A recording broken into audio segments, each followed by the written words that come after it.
Bonjour à tous, aujourd'hui on va commencer la correction des exercices de synthèse du manuel étincelle de la partie de la mécanique pour les élèves de la troisième année collégiale.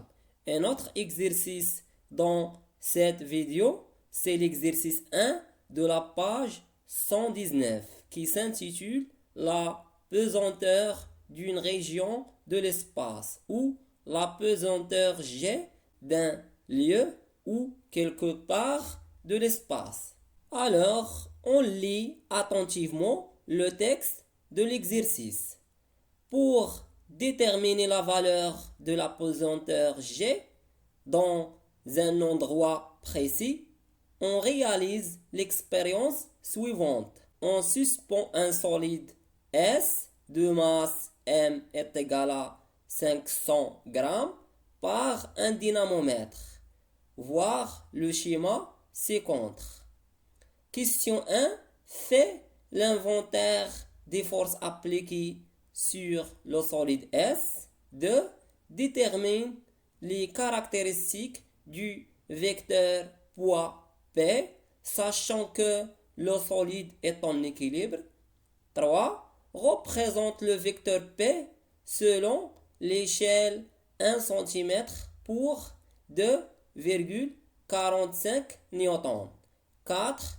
Conclut la valeur de G et précise l'endroit où cette expérience a été réalisée. On donne G de Paris est égal à 9,81 N par kilogramme et G de Rabat est égal à 9,80 N par kilogramme et G de l'équateur est égal à 9,78 N par kilogramme. La correction. Question 1. Fait l'inventaire des forces appliquées sur le solide S ou établit le bilan des forces appliquées sur le solide S. Premièrement, on précise le système étudié, dans notre cas c'est le solide S, et deuxièmement, on détermine les forces de contact appliquées sur le système étudié. On a seulement une force de contact, c'est la force exercée par le fil du dynamomètre sur le solide S. On la note par F majuscule avec une flèche et cette force est de contact localisée en point A, comme indique le schéma. Troisièmement, on détermine les forces à distance appliquées sur le solide S. Dans notre cas, il y a seulement le poids du solide S qui est toujours noté P majuscule avec une flèche. Et son point d'application est le centre de gravité G majuscule comme indique le schéma ci-contre. La question 2 détermine les caractéristiques du vecteur poids P sachant que le solide est en équilibre. Donc, toujours si le système étudié est en équilibre, on applique la condition d'équilibre. Alors, les caractéristiques du vecteur poids P sont le point d'application et le centre de gravité noté G majuscule car P c'est une force à distance. La direction, la droite verticale passant par G.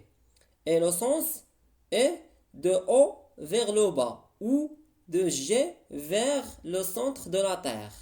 Et l'intensité, puisque le système étudié est en équilibre sous l'action de deux forces, donc les deux forces ont la même intensité. Alors F est égal à P est égal à 4,90 N car le solide S est en équilibre et le dynamomètre indique 4,90 N. La question 3 représente le vecteur P selon l'échelle 1 cm pour 2,45 N. alors il doit tracer ou dessiner le vecteur force P selon l'échelle 1 cm pour 2,45 newtons. D'abord, il doit déterminer les composantes du vecteur P et on a déjà étudié dans la vidéo la représentation d'une force que chaque composante du vecteur force est associée à une caractéristique de cette force. L'origine correspond à le point d'application et la direction associée à la droite d'action et le sens du vecteur force et correspond au sens de la force.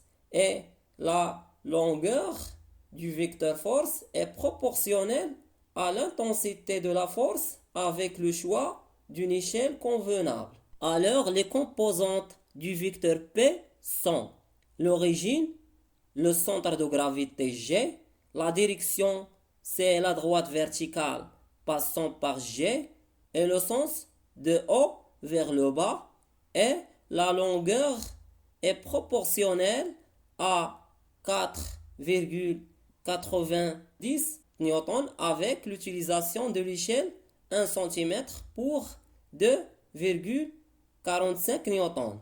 Alors, pour trouver la longueur du vecteur P, on utilise la règle de proportionnalité. Si 2,45 newtons est représenté par 1 cm, 4,90 newtons est représenté par quelle longueur?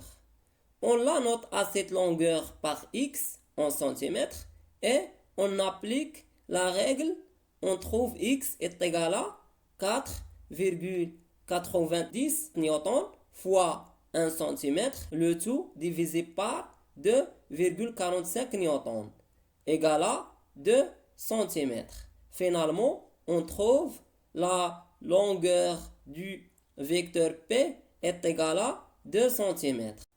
Et maintenant, on sait toutes les composantes du vecteur force P. Alors, on représente le vecteur P sur le schéma comme indique la figure.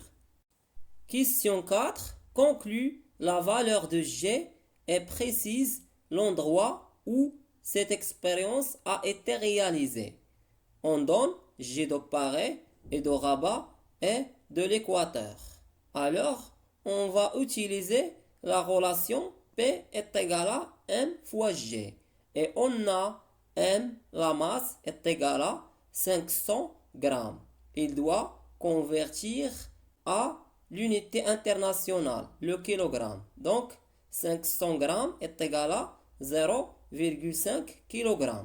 Car, pour utiliser la relation, il doit convertir la masse en kilogrammes. Faites attention à cette remarque. Et P est égal à 4,90 newtons. Donc, G est égal à P sur M. Comme on fait dans les équations, la multiplication transforme à la division.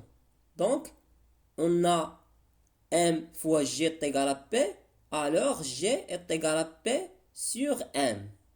Et finalement, l'application numérique, on trouve G est égal à 9,8 newtons par kilogramme. Et puisque G est égal à 9,8 newtons par kilogramme, et on a G de Rabat est égal à 9,8 ou 9,80 newtons par kilogramme, alors l'endroit ou le lieu dans lequel cette expérience a été réalisée, c'est Rabat. Et finalement, je vous remercie de votre attention et à bientôt.